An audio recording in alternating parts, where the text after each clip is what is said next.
సకల దేవతా స్వరూపుడు శ్రీ షిరిడి సాయినాథ్ మహారాజ్ గారి పాదారవిందాలకు శిరస్సు వంచి నమస్కరించుకుంటూ శ్యామ నవ్వుతూ అన్నాసాహెబ్తో ద్వారకామాయిలో ఇలా అంటారు, నీ కోటుకు శనగ గింజలు అంటుకున్నవి చూడుము అంటాడు. అట్లంచు హేమాత్ పంతు చొక్కా చేతులను తట్టగా శనగ గింజలు నేల రాలుతాయి. హేమాత్ పంతు తన చొక్కా ఎడమ చేతి ముందు భాగమును చాస్తాడు. అందరికీ ఆశ్చర్యం కలిగినట్లు కొన్ని శనగ గింజలు కిందికి దొల్లుట ప్రారంభిస్తాయి. అక్కడున్న వారు వాటిని ఏరుకోవడం ప్రారంభించారు.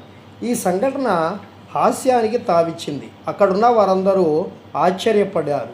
ఎవరికి తోచినట్లు వారు శనగలు చొక్కా చేతిలో నెట్లు ప్రవేశించి ఉండినో ఊహించుకుంటూ ఉండేవారు. శనగలు చొక్కాలో నెట్లు దూరి అచ్చట నిలువగలిగినో హేమాత్ పంతు కూడా గ్రహించలేకపోయాను. ఎవరికి సరైన సమాధానం తోచక జవాబు ఇవ్వనప్పుడు అందరూ ఈ అద్భుతమైన ఆశ్చర్యపడుతూ ఉండేవారు.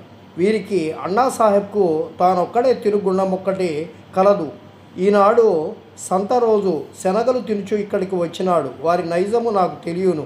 ఈ శనగలే దానికి నిదర్శనం. ఈ విషయంలో ఏమీ ఆశ్చర్యపడాలి అని చెప్పి సాయినాథుడు అంటారు. అప్పుడు హేమత్ పంత్ ఇలా అంటారు, బాబా, నేను ఎప్పుడూ ఒంటరిగా తిని ఎరగను.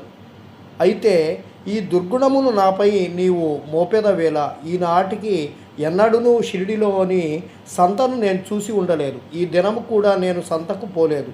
అట్లయినా నేను శనగలనెట్లు కొని ఉంటిని, నేను కొన్నప్పుడు నేనెట్లు తిని ఉంటిని అని చెప్పి నా దగ్గరున్న వారిని పెట్టకుండా నేను ఎప్పుడూ కూడా ఏది తినను అని చెప్పి చెప్తారు. అప్పుడు బాబా అంటారు, అవును, అది నిజమే. దగ్గరున్న వారికి ఇచ్చేదవు. ఎవరునూ నీ దగ్గర లేనప్పుడు నీవు కానీ నేను కానీ ఏమి చేయగలము? కానీ నీవు తినుటకు ముందు నన్ను స్మరిస్తున్నావా? నేనెల్లప్పుడూ నీ చెంత లేనా? నీవేదైనా తినుటకు ముందు నాకు కనిపిస్తున్నావా అని చెప్పి బాబా హేమాత్ పంతుని అడుగుతారు.